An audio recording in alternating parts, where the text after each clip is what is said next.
J'ai tenté la plus belle coupe que je peux vous faire, parce que bon, l'invité d'aujourd'hui le mérite.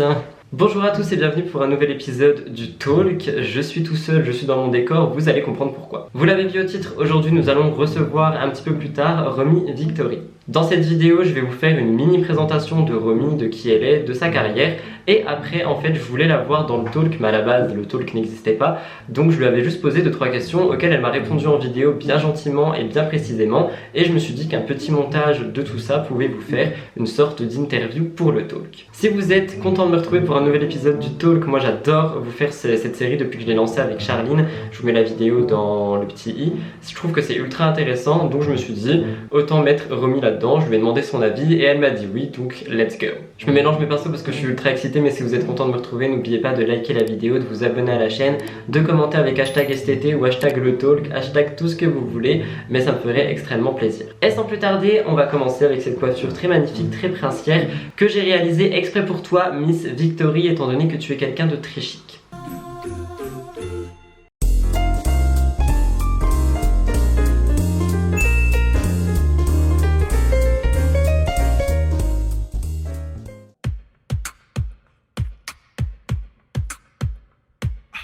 Romy Victory, de son prénom Roman, est quand même assez connue sur YouTube mais aussi sur TikTok. Mais sur YouTube, là, elle comptabilise presque 900 000 abonnés et moi je l'ai découvert à travers de vidéos de challenge du type je suis une princesse pendant 24 heures, Instagram contrôle ma vie. Plein de petits challenges comme ça que je trouvais ultra divertissants et son mood était ultra cool et ultra fun, donc j'ai accroché tout de suite.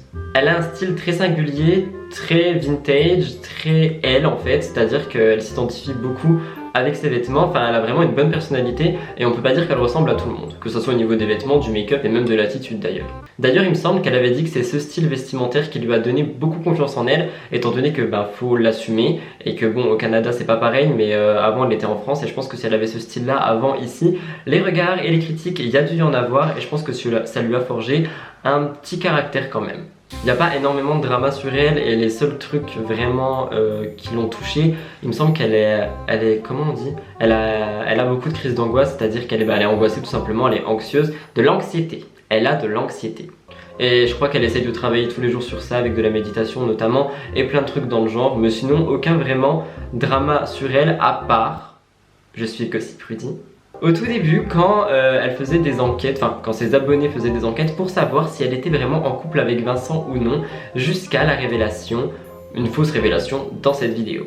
Mais au final, on a quand même commencé à comprendre qu'ils étaient vraiment en couple, elle l'a appelé comme son copain, etc. Donc on a vraiment compris et on leur souhaite que du bonheur, car je les trouve très mignons. Concernant son contenu, il est très axé mode, lifestyle, challenge, humour, divertissement, c'est-à-dire que c'est un très bon contenu à regarder, à consommer, qu'on soit homme ou femme, qu'on aime la mode ou non. Moi je sais que j'adore ce qu'elle fait et j'adore ses looks, même si moi jamais, même en étant Gossip Rudy, je porterais ça. Mais elle adore ce qu'elle montre et en fait c'est tellement beau sur elle et le message qu'elle veut en faire passer que c'est aussi beau à regarder. Comme je vous l'ai dit, elle vit au Canada et elle a eu la nationalité par sa maman, ce qui est une grande chance parce qu'elle n'a pas à passer par tous les dossiers et tout pour faire des demandes pour aller là-bas un jour peut-être. À côté de ça, elle a un groupe d'amis, ils sont très proches, il y a Margot, il y a je sais plus trop qui pour être honnête, mais ils sont très proches et elle est aussi très proche de sa sœur Jaan avec qui elles ont une chaîne, Jaan et Roman, que je trouve très très drôle. Très drôle, à part ma soeur fait mon shopping puisque ça m'intéresse pas, mais tout le reste, genre les petits défis et tout, j'ai trouvé ça très drôle. D'ailleurs on attend la partie 2 à son service, parce que le je dis oui à tout, c'était pas pareil. Enfin, il y a eu un truc qui l'a touché dans sa famille en gros récemment, parce que comme vous savez, Covid, frontières, tout ça, et elle était allée en France avec Vincent, donc son copain, et sa soeur, et je crois que c'est tout. Et en fait le problème c'est que je me suis baissé par habitude de travailler, mais il y a un cadrage avec cette chaise.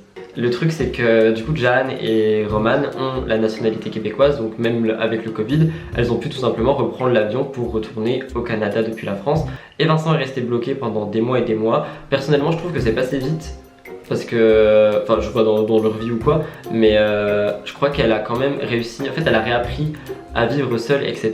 Et donc son temps est quand même passé assez vite. Je crois que c'est Manuel d'ailleurs qui avait dit qu'elle avait trouvé que c'était ultra long, mais qu'en même temps ça passait vite. Mais je pense que ça devait être ultra difficile pour eux. Mais je lui ai posé une question pour ça, donc elle nous y répondra à la fin de la vidéo. Niveau chiffres, car je suis Gossip Rudy, elle arrive comme je vous l'ai dit à 900 000 sur YouTube, ce qui est énorme. abonnez-vous à sa chaîne. Moi je l'ai découvert quand elle avait genre 100 000 abonnés, j'étais là, enfin hier en faisant des recherches, j'étais là putain elle a pris 700 000 abonnés dans la tronche, bravo Romy. Elle a aussi un TikTok avec plus de 400 000 abonnés qui s'appelle Rendez-moi mon nom, tout simplement parce que quelqu'un lui a volé son pseudo. Ah et enfin, bon elle a Instagram aussi, il me semble qu'elle a 200 000, 220 000 abonnés sur Instagram. Et surtout, ce que j'ai trouvé remarquable et ultra inspirant, c'est que c'est une des seule créatrice que moi personnellement je suis qui est ultra active sur Pinterest avec des putains de moodboards qui donnent vraiment envie. Elle est vraiment dans un mood genre comme ma chaîne, un très pastel, rose crème et tout, donc j'adore.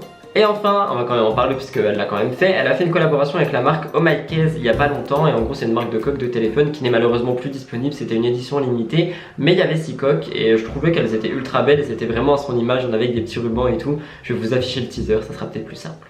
C'est tout pour la partie présentation de Roman aka Romy Victory. Je vais vous laisser avec nous deux en mode talk un petit peu à distance. J'espère que ça va vous plaire. Je vais tout faire au montage pour que ça soit le plus beau possible. N'hésitez pas à me le dire dans les commentaires. Et on se retrouve tout de suite avec Romy Victory.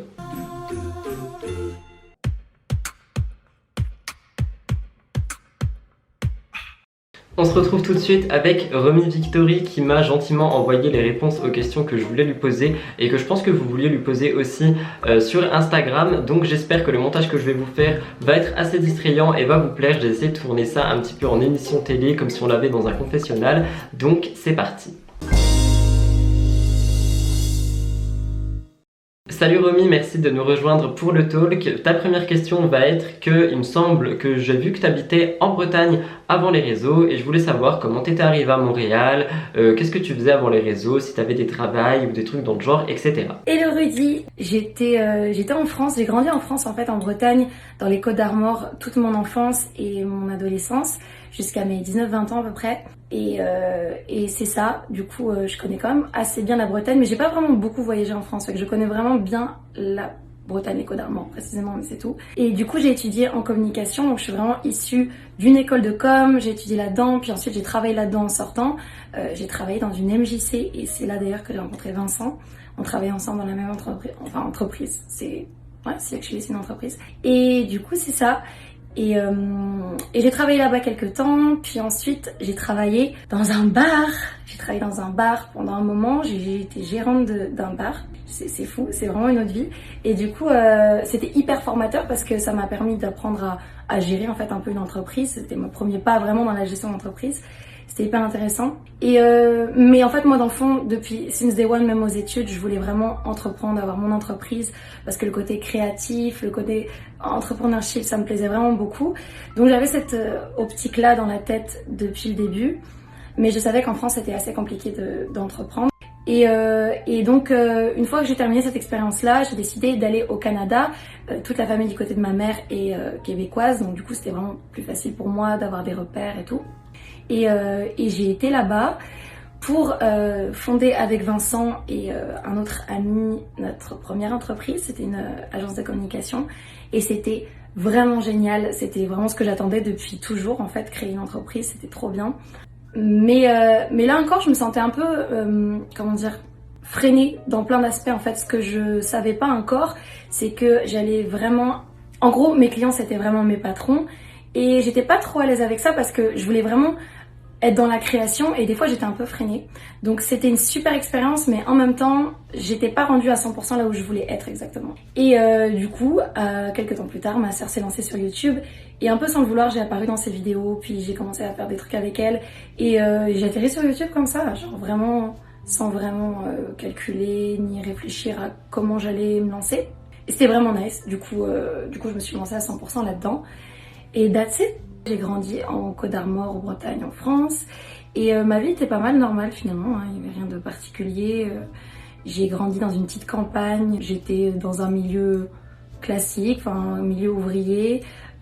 Mon père, il bossait sur des chantiers et ma mère, elle a fait plein de boulots dans sa vie, plein de boulots différents. Globalement, il n'y a pas grand chose à raconter, c'était vraiment une vie classique. Et il y a eu un passage, j'en ai parlé sur ma chaîne, où c'était un peu plus compliqué quand j'étais à la période du collège parce que là, je me faisais vraiment bully et voilà, c'est un truc que vivent beaucoup de gens malheureusement encore aujourd'hui. Et j'espère que ça va se calmer avec le temps.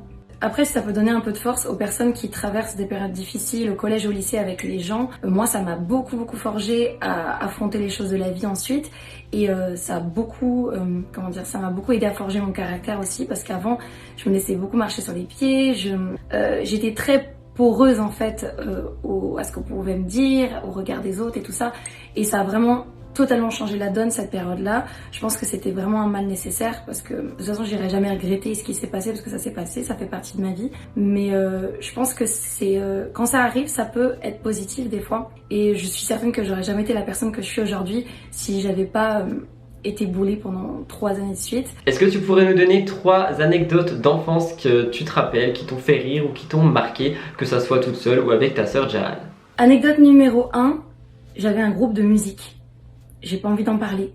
J'en ai peut-être parlé avant, mais c'est vraiment une honte pour moi, parce que c'est fou comme on se prenait au sérieux. Genre, on pensait vraiment qu'on allait se représenter à l'Olympia et qu'on allait avoir une carrière. Hein. C'était chili as fuck ce qu'on faisait. C'était incroyable. Genre, je crois qu'à un moment donné, j'étais au chant, mais au chant, genre, mi-chant, mi-rap. C'était vraiment incroyable. Peut-être qu'un jour, je retrouverai l'album. Parce que oui, on a fait un album. En tout cas, ok. Deuxième anecdote, j'avais extrêmement peur d'embrasser. Et du coup, j'ai attendu jusqu'à mes 14 ans avant d'embrasser quelqu'un. Je m'entraînais sur mon coude, sur le pli de mon coude. C'était vraiment très gênant. Et à l'époque, en plus, il n'y avait pas trop ce truc de chercher sur internet et tout. Parce que, back in the days, on avait MSN, quoi. Et du coup, c'était un enfer. Je flippais tellement. Et d'ailleurs, je crois que j'en ai parlé, mais j'ai eu un boyfriend d'essai, genre, c'est terrible, le pauvre. Mais en gros, je suis sortie avec un gars qui était à mon goût pas très attractif. Enfin, je me disais que j'allais pas forcément sortir avec lui, mais je me disais, si jamais je réussis à l'embrasser, et ben au moins, si j'embrasse mal, c'est pas grave, je vais pas me poser avec lui et puis je le reverrai plus jamais. Je suis la pire personne. Le pauvre. Mais c'est ça, j'avais extrêmement peur d'embrasser, extrêmement. Et le premier jour et la fois où j'ai embrassé, là je me suis rendu compte que c'était fucking simple. J'avais stressé toute ma vie pour ça. Fin de l'anecdote. Quand j'avais 16-17 ans, je m'étais mis en tête que j'étais une fan incomparable de Lady Gaga, mais à un point, genre beaucoup trop, genre comme si j'avais toujours été fan, puis je serais toujours fan de Lady Gaga, mais à un point abusé. Je me mettais des gros nœuds sur ma tête, comme Lady Gaga, je crois, dans son clip Paparazzi, ou je sais plus, elle a un clip comme ça où elle a des trucs extra sur la tête, puis je faisais la même chose. Je m'habillais avec des talons hyper compensés. Vraiment, j'avais le look de Lady Gaga dans le début de sa carrière. Et je me disais, check ça va être mon style pour tout le reste de ma vie, puis ça va être ma marque de fabrique. J'étais beaucoup trop fan de Lady Gaga et je me baladais comme ça, puis on me demandait ton look c'est trop nice, c'est quoi? Je disais c'est Lady Gaga et tout, tu peux pas comprendre. Genre j'étais obsesse par Lady Gaga. En parlant de ta sœur Jahan, il me semble que vous avez une relation quand même assez fusionnelle. Je voulais savoir si tu pouvais nous en dire plus à ce sujet, parce que personnellement, moi j'adore vous suivre et je vous trouve vraiment côte-côte. Est-ce que ma relation a toujours été aussi fusionnelle avec ma sœur? Ouais, vraiment, on a beaucoup de chance parce qu'on a toujours été très proches toutes les deux, sauf à un moment donné. À un moment donné dans notre vie, quand ma sœur avait à peu près 12-13 ans, et que du coup j'avais quelque chose comme, très mauvaise en calcul, 19-20 ans plus ou moins. À cette période-là, et pendant, on va dire, 3 ou 4 ans, on s'est un petit peu perdu de vue parce que ma sœur traversait une phase de sa vie vraiment particulière avec beaucoup de changements. Et moi aussi, je traversais une période de ma vie très particulière. On avait chacune un peu nos problèmes et nos épreuves. Et du coup, on s'est un petit peu perdu de vue. Et c'est vrai que ça aurait pu totalement être différente dans l'avenir parce que on aurait pu totalement se perdre de vue. En plus, c'était une époque charnière où vraiment nos caractères se développaient et tout. Et on passait, pour Jahan, elle passait de l'enfance à l'adolescence. Moi, je devenais une femme. Nos caractères étaient en évolution à ce moment-là. Et c'est pile à ce moment-là qu'on s'est un peu perdu de vue. C'était hyper délicat. D'autant que vers ses 14 ans, je crois, elle est partie au Canada, comme 1 an avant moi. Donc moi, je suis restée en France et elle est partie au Canada, en pleine période où on se perdait de vue. Donc vraiment, à ce moment-là, c'est la période où on était le plus éloignés, elle et moi, ever. Et quand je suis arrivée au Canada et que j'ai commencé à renouer des liens avec elle, finalement on s'est rendu compte toutes les deux qu'on était devenues très différentes et que notre relation avait un peu changé. Et ça nous a fait peur à toutes les deux parce qu'on s'est dit, ok, est-ce qu'on n'est plus les sœurs qu'on était avant? C'est possible. Et ouais, on a eu vraiment peur de ça, mais en fait, le truc, c'est qu'on a toutes les deux fait beaucoup d'efforts pour se mettre sur la même vibe que l'autre, tu vois. On a vraiment fait des efforts pour essayer d'aller vers l'autre, de comprendre l'autre. Et en fait, c'est en faisant ces efforts-là que petit à petit, on a recommencé à vraiment se mettre sur la même longueur d'onde.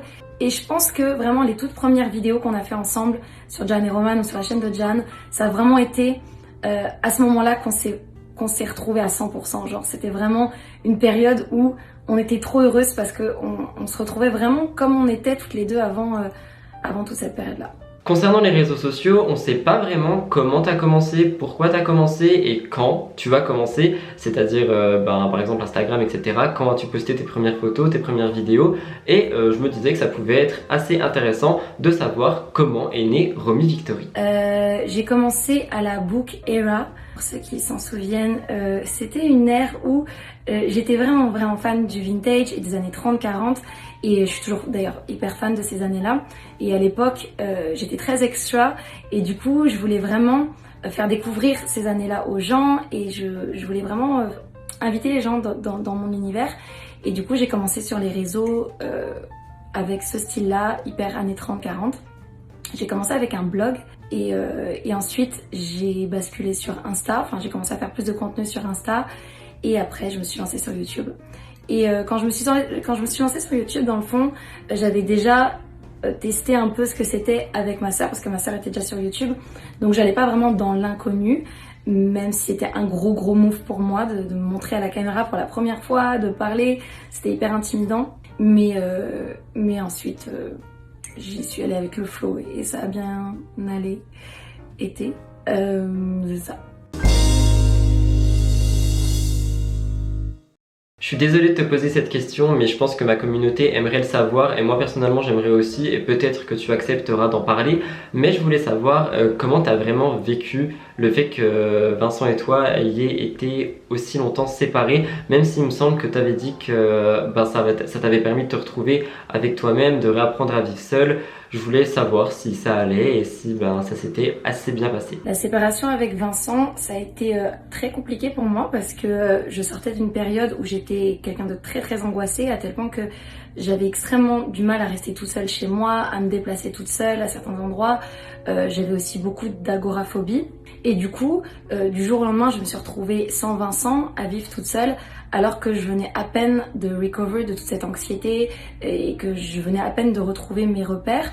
Et du coup, j'étais encore très fragile. Et c'était une période ultra compliquée au début surtout, parce que je devais réapproviser ma vie et c'était pas évident du tout. En plus de ça, quand tu vis avec quelqu'un depuis plusieurs années, t'as en plus le défi de retrouver un rythme de vie de personne seule, tu vois. Donc c'était vraiment pas facile du tout. Se rajoute à ça le fait que j'étais terriblement malheureuse aussi pour Vincent qui se retrouvait à l'autre bout de la planète sans sa vie en fait, parce que toute sa vie était ici au Canada. Donc il fallait gérer aussi bien mes feelings que les siens bloqués en France et c'était hyper dur à gérer. En plus j'avais vraiment peur de combien de temps on allait être séparés parce qu'on savait pas du tout combien de temps ça allait prendre.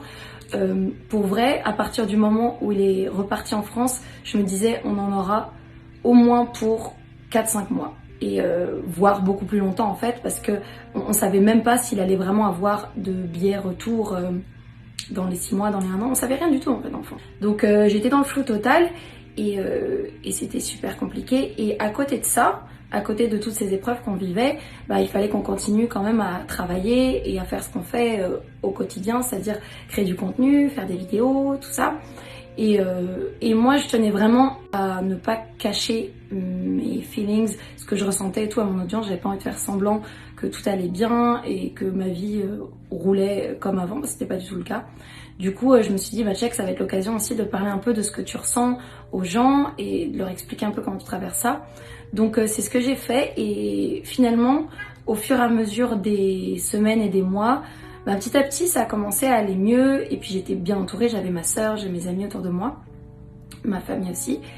Et ça a commencé à aller mieux en fait petit à petit parce que on a une super bonne capacité d'adaptation et ça, des fois on a tendance à l'oublier, mais on peut s'adapter à plein de situations. Et je me suis surprise moi-même du coup à m'adapter à cette situation-là et à prendre mes marques, à prendre mes repères. Donc une fois que je suis devenue plus stable dans ma vie, là ça a laissé place juste à de la tristesse de se séparer de Vincent parce que dans le fond c'est ça, hein, c'est ce qui s'est passé, c'est que dans les derniers temps de notre séparation, j'étais juste triste en fait d'être loin de lui, c'était dur à supporter. Mais après j'arrivais à gérer ma vie, j'avais mes petites habitudes, Vincent commençait aussi à avoir ses petites habitudes de son côté, donc on avait pris un rythme de croisière vers la fin et ça allait un petit peu mieux. Mais non, au début c'était intense, je faisais beaucoup de crises de panique. J'essayais en fait juste de pas réfléchir à ce qui se passait. Je me disais, tu prends les jours un après l'autre et tu fais juste faire tes trucs, parce que si je me laissais submerger par la situation, j'allais juste réussir à rien faire, je pourrais pas travailler, je pourrais pas mener ma vie. Et je me disais à un moment donné, il faut que tu sois forte. C'est arrivé, tu peux pas contrôler ce qui arrive. Donc concentre-toi sur un jour à la fois et t'es capable, et puis voilà. J'ai reçu aussi beaucoup de soutien de ma communauté, ça m'a fait vraiment du bien. Dernière question, une question qui me turlupine. Pourquoi ces noms d'animaux? Bernard, pas du tout, Gustave, Charles-Édouard et Bernadette. Pourquoi Charles-Édouard, Bernadette et Gustave?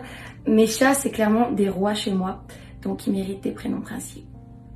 Et enfin, ça c'est pour ton Victory Squad qui passera par ici, je vous fais plein de bisous. Est-ce que tu as un petit message pour eux? I love you guys, vous êtes les meilleurs, je vous aime trop. Bye! Merci beaucoup Romy de nous avoir accordé ton temps pour cette vidéo, pour le talk, et j'espère te dire à très bientôt pour peut-être d'autres projets. Vous retrouverez évidemment tous les réseaux sociaux de Romy Victory à l'écran et en barre d'infos. J'espère que ce petit passage talk vous a plu et je vous reprends maintenant pour finir cette vidéo.